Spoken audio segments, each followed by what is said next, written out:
کہ جو کوئی بھی جج دوسری کورٹ سے ٹرانسفر ہو کر کسی دوسری کورٹ میں جائے گا اس کی جو سینیورٹی ہے وہ اس دن سے اس کورٹ میں شروع ہوگی.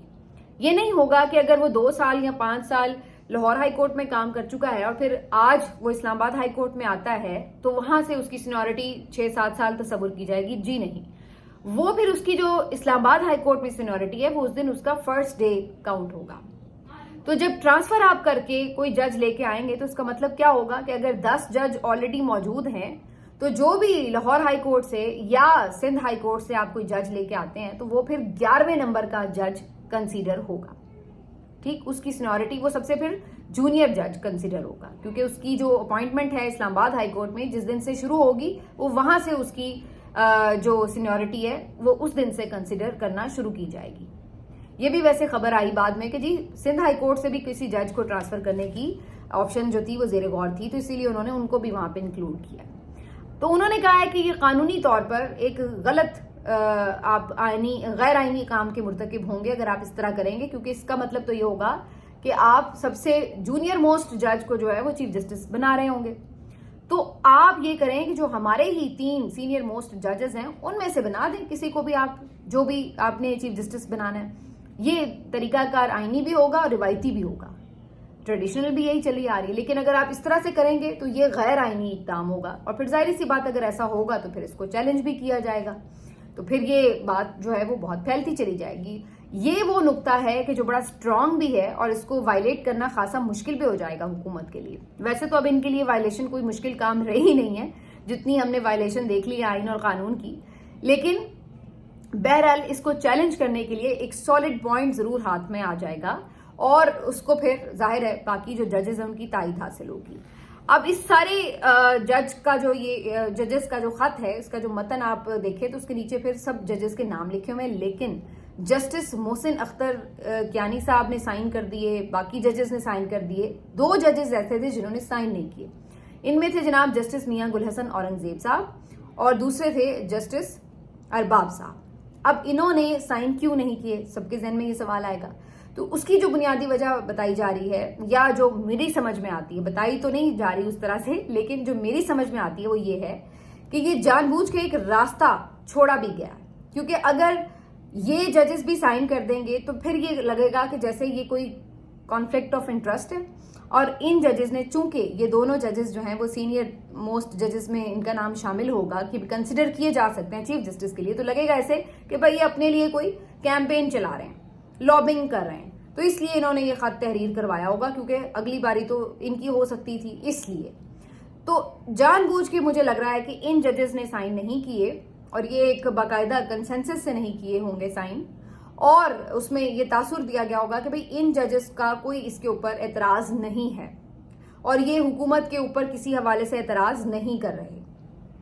تو یہ ایک انڈیپینڈنٹ اور بالکل جس کے اوپر حکومت کو بھی اعتراض نہ ہو, اپوزیشن کو بھی اعتراض نہ ہو, تو یہ بڑے غیر جانبدار قسم کے ججز ہیں. ان میں سے آپ بنا دیں, انہوں نے تو دیکھیں سائن بھی نہیں کیے تھے. تو یہ بظاہر ایسے لگ رہا ہے کہ اگر حکومت ایسا کوئی اقدام کرتی ہے تو اس صورت میں یہ ایک آپشن ان کے پاس موجود ہوگا اور انہیں یہ مشورہ دیا جا سکے گا کہ دیکھیں یہ ججز تو آپ کے خلاف نہیں ہیں, انہوں نے تو خط بھی نہیں لکھا, سائن بھی نہیں کیے, تو آپ ان میں سے کسی کو بنا دیں یا آپ کو اس طرح تنگ نہیں کریں گے جیسے باقی ججز کے اوپر آپ کا اعتماد ٹوٹا ہوا ہے. تو یہ اس طرح سے معاملہ ہے. حالانکہ اگر آپ دیکھیں تو جسٹس میاں گل حسن اورنگزیب صاحب بھی کوئی آپ کو اپنے فیصلوں میں یا ادروائز بھی وہ کوئی آپ کو ایسے دباؤ میں نظر نہیں آتے, آزاد جج نظر آتے ہیں. اور جو پہلے 6 ججز تھے ان میں بھی یہ شامل نہیں تھے, تو ان کے اوپر تو حکومت کو اعتراض نہیں ہونا چاہیے کیونکہ یہ تو 6 ججز میں بھی شامل نہیں تھے اور یہ آج کے بھی خط میں شامل نہیں ہیں. اور ادروائز بھی جو ان کے فیصلے ہیں ان کے اوپر کبھی حکومت کی طرف سے بہت زیادہ تنقید نہیں ہوئی. انہوں نے کچھ فیصلے اگر عمران خان صاحب کے اور پی ٹی آئی کے حق میں کیے ہیں تو کچھ فیصلے پہ ایسے بھی ہیں معاملات جس پہ فوری طور پہ ریلیف نہیں بھی دیا. تو ایسی بھی کوئی بات نہیں, نہ کبھی انہوں نے کوئی بہت بڑھ چڑھ کے ریمارکس اس طرح کے دیے ہیں جس سے لگے کہ جی بڑے کوئی پرو پی ٹی آئی یا اس طرح کے جج ہیں جس کی وجہ سے حکومت کو کوئی پرابلم ہو. نہ انہوں نے میرا خیال ہے کوئی اداروں کے اوپر ایسی کوئی خاص تنقید کی ہے جس کی وجہ سے انہیں کوئی اعتراض ہو. تو میری نظر میں تو اگر موجودہ سرکمسٹانسز میں حکومت یہ سوچ رہی ہے کہ جناب محسن اختر کیانی صاحب تو کسی صورت نہیں, فلاں جج تو کسی صورت نہیں, تو پھر گل حسن اورنگزیب صاحب جو ہے وہ ایک اچھی چوائس ہو سکتے ہیں کیونکہ وہ بالکل کانٹروورشل نہیں ہے کسی حوالے سے بھی. تو اب یہ اگر حکومت نہیں کرتی تو اس کا مطلب تو پھر کنفرم یہ بات ہے کہ حکومت کو مسئلہ یہ نہیں ہے کہ کوئی پرو پی ٹی آئی نہ ہو، بلکہ ان کو مسئلہ یہ ہے کہ ٹوٹل ہمارا کوئی ٹاؤٹ قسم کا جج ہو جو ہر طرح ہماری بات مانے، اس کو وہ چیف جسٹس لگانا چاہتے ہیں. یہ پھر کسی آزاد شخص کو لگانا ہی نہیں چاہتے. میں یہ نہیں کہہ رہی کہ باقی ججز جو ہیں وہ پرو پی ٹی آئی ہیں، میں صرف یہ کہہ رہی ہوں کہ چلیے ان کے بارے میں تو حکومت کا موقف یہ ہے نا کہ وہ سب پرو پی ٹی آئی ہیں. جسٹس میاں گل حسن کے بارے میں تو ان کا یہ موقف نہیں ہے، تو آپ ان کو لگا دیں. وہ نہ پرو پی ٹی آئی ہیں نہ پرو گورنمنٹ ہے، ان پہ کسی کو اعتراض نہیں. لیکن اگر ان کو بھی نہیں لگایا جاتا تو پھر اس صورت میں یہ بات کنفرم ہو جائے گی کہ حکومت صرف اور صرف اپنا کوئی ایسا جج لگانا چاہتی ہے جو ٹوٹل ان کو سرنڈر کر دے اور ٹوٹل ان کی سہولت کاری کرے اور بالکل ان کے ساتھ تابع داری کے ساتھ چلے. اس کے علاوہ کوئی تیسری بات ہو نہیں سکتی. ورنہ آئین اور قانون کو ردی کی ٹوکری میں پھینک کر اگر آپ کوئی بندہ لگا رہے ہیں تو اس کی کوئی وجہ تو ہوگی نا. تو وہ وجہ کیا ہے اس کے علاوہ سب کو سمجھ ہے اس بات کی. تو یہ بظاہر ایک چیز لگ رہی ہے. باقی اگر یہ پھر بھی حکومت اس طرح کا کوئی اقدام کرتی ہے تو اس بات کا بالکل کبھی امکان موجود ہے کہ اس کو چیلنج بھی کیا جائے گا. آبویسلی اس کو چیلنج کریں گے. اس پہ جو ہائی کورٹ بار ہے اس کا بھی ریئیکشن آئے گا اور اس پہ ججز بھی کوئی غیر معمولی رد عمل دے سکتے ہیں. اب وہ کیا ہو سکتا ہے وہ تو ابھی ظاہر ہے ڈسکلوز نہیں کیا گیا، ورنہ تو وہ دھمکی تصور ہوگا. لیکن بہرحال ججز اس کے اوپر سٹانس لے سکتے ہیں. جب انہوں نے پہلے ہی ایک عمل ہونے سے پہلے اس کے اوپر ایک تحفظات کا اظہار بھی کیا اور پبلکلی کیا اور اس کا آئینی ایک ریزن بھی دیا. یہ نہیں کہ ہمیں ہوائی باتیں کہ جی ہم یہ سمجھتے ہیں کہ ایسا نہیں ہونا چاہیے. انہوں نے اس کی ریزن دی ہے قانونی طور پر بھی. تو یہ ہے. تو یہ اب جو معاملہ ہے سارا کافی دلچسپ ہو گیا ہے. جسٹ سی کہ اس کے اوپر اب کیا حکمت عملی حکومت بناتی ہے. اس سے آگے چل کر پی ٹی آئی نے حکمت عملی بنائی ہے 8 فروری کے احتجاج کے حوالے سے. کافی زور و شور سے اس دفعہ تیاریاں ہو رہی ہیں کیونکہ جو دونوں نئے اپوائنٹیز ہیں عمران خان صاحب کے، ان کی طرف سے تو بھائی جس کو کہتے ہیں نا منٹ بھی سانس نہیں لے رہے. وہ میٹنگز پہ میٹنگز ہو رہی ہیں اور پوری طرح وہ اپنی پوری جو تنظیمی سٹرکچر ہے پی ٹی آئی کا اس کو فعال کر رہے ہیں، جو اس سے پہلے کافی زیادہ آپ کو نظر آ رہا تھا کہ ایک دم کہیں غائب سا ہے، کوئی نظر نہیں آ رہا کس کی میٹنگ ہو رہی ہے. کے پی میں تو چلیے کسی حد تک ہو رہی تھی، لیکن پنجاب میں تو بالکل ہی آپ کو آبسلیٹ نظر آ رہا تھا کہ کوئی تنظیمی سٹرکچر بھی سروائیو کرے گا یا نہیں. تو وہ اب عالیہ حمزہ کے آنے کے بعد ایک دم سے انہوں نے کام اس پہ شروع کیا ہے. تو آج جو جنید اکبر صاحب ہیں انہوں نے کے پی میں اس سلسلے میں ظاہر ہے اپنا سلسلہ شروع کیا ہوا ہے. تو انہوں نے وہاں پہ آج جو مختلف وہاں کے عہدیداران تھے ان سے خطاب بھی کیا ایک تقریب میں، اور بڑا زوردار خطاب تھا ان کا. اور انہوں نے واضح طور پر کہا کہ مجھے کوئی سیاست نہ سکھائے اور نہ یہ سمجھیں کہ میں کوئی ڈھیلی ڈھالی سیاست کروں گا. عمران خان نے اگر مجھے پارٹی کا صدر بنایا ہے خیبر پختونخوا کے لیے تو کوئی شادی میں ڈھول بجانے کے لیے نہیں بنایا. اس نے مجھے جو مقصد دے کے بھیجا ہے میں نے تو وہ کام کرنا ہے. ٹھیک ہے، کسی کو اچھا لگے یا کسی کو برا لگے.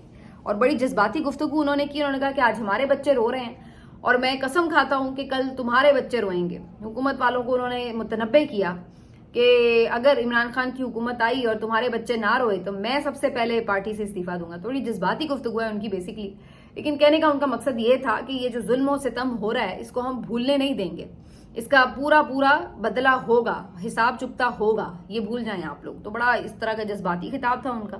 ساتھ میں انہوں نے اپنے جو وہاں کے لوگ ہیں ان کو اسٹریٹجی بھی دی. انہوں نے کہا ہو سکتا ہے کہ اینڈ ٹائم پہ مجھے اٹھا لیں، واہ کر لیں، گرفتار کر لیں. تو ان کا کہنا تھا کہ آپ نے پھر ملک بند کرنا ہے. عمران خان کے حکم پر آپ نے یہ کام کمپلیٹ کرنا ہے. انہوں نے بتایا کہ جناب شانگلہ، بٹ گرام، شارع ریشم آپ نے کلوز کرنی ہے. اٹک پل پر جو ادھر کے پی والی سائڈ ہے انہوں نے کلوز کرنا ہے. اور پھر ساتھ ساتھ جو ساؤتھ ریجن ہے اس نے جا کے موٹر وے کو کلوز کرنا ہے. تو انہوں نے بتا دیا کہ سارا جو آپ نے کنیکٹیوٹی ہے ملک کے ساتھ اس کو کس طریقے سے بلاک کرنا ہے. تو یہ ان کا پلان جو ہے اس کو انہوں نے دوسروں تک پہنچا دیا ہے تاکہ اگر عین احتجاج سے آگے پیچھے کوئی انہیں گرفتار کر لیں، کچھ کریں، تو کم از کم جو باقی سارے ٹیم کے لوگ ہوں گے انہیں پتا ہو کہ اسٹریٹجی کیا ہے. تو یہ ان کا بڑا فرنٹ فٹ پر آ کر وہ کھیل رہے ہیں. ادھر صدام ترین نے بھی جو آج خطاب کیا وہ بھی اسی طرح بڑا فرنٹ فٹ پر خطاب تھا. اس نے آج بڑا ایک اعلان کر دیا ہے. اس نے کہا ہے کہ جی جو منظور پشتین ہے وہ بھی ہمارے ساتھ شامل ہوں گے، جو مارنگ بلوچ ہے وہ بھی ہمارے ساتھ شامل ہوں گے. اور اب آپ دیکھیں گے کہ جو ہماری یہ پوری احتجاجی موومنٹ ہے یہ پشتون بیلٹ اور بلوچ بیلٹ بھی اس کا حصہ بنے گی اور ہم سب کو ساتھ لے کے چلیں گے. اور جتنے ظلم و ستم یہاں پر پشتونوں کے ساتھ اور بلوچوں کے ساتھ ہوئے ہیں اس کی ہم PTI آواز بنیں گے. تو انہوں نے آج پہلے بھی سلمان اکرم راجہ کے تھرو یہ پتہ چل چکا تھا, مارنگ سے ملاقات بھی ہوگی, ان کو انوائٹ کیا جائے گا کہ وہ اتحاد کا, گریٹر اتحاد کا حصہ بنے, موومنٹ کا حصہ بنے. تو آج صدام ترین نے بھی اپنے جو خطاب ہے اس میں اس بات کو دوبارہ سے دہرا دیا ہے. تو یہ ایک انٹرسٹنگ فیکٹر ہے, دیکھنا ہے کہ یہ اگلے 2-3 دنوں میں کب یہ ملاقات ہوتی ہے. تو ایک جو گریٹر الائنس کی بات ہو رہی ہے اس کی طرف ہی بات جاتی نظر آ رہی ہے. باقی جنید اکبر نے آج یہ بھی کہا کہ جناب اگر پہلے جب ہم آئے تھے ہمیں یہ توقع نہیں تھی کہ تم ہم پہ گولی چلا دو گے, اس دفعہ ہم اس کے لیے بھی تیار ہو کر آئیں گے تاکہ اگر تم گولی بھی چلاؤ تو ہم اس کا مقابلہ کر سکیں. آخر میں جی آپ کو یہ بتا دیں کہ جو پولیس والے ہیں جنہوں نے ایک شہری سے ملتان میں بدتمیزی کی, ان کے ساتھ کالر سے پکڑ کر انہیں نیچے گرایا اور دھکم پیل کی اور ان پہ تشدد کیا تھا, اس پولیس والے کی جب ویڈیو وائرل ہوئی اس کے اوپر مختلف لوگوں نے احتجاج کیا تو تھوڑی سی شرم آئی اور اس کے بعد کارروائی کی گئی ہے. اب پتہ یہ چلا ہے کہ جو CCPO ہیں انہوں نے, وہ بیسیکلی SHO تھے, ان کو معطل کر دیا ہے اور ان کی ایک تصویر بھی جاری ہوئی جس میں انہیں حوالات کے اندر دیکھا جا سکتا ہے, تو انہیں گرفتار بھی کیا گیا ہے. اور اس کے ساتھ ساتھ انہوں نے ان شہری کو بھی اپنے آفس بلوایا CPO نے, اور ان سے معذرت بھی کی, چائے وائے بھی پلائی اور ان کی کچھ مالی مدد بھی کی. تو انہوں نے یہ جسچر دیا کہ انہیں اس واقعے پر افسوس ہے.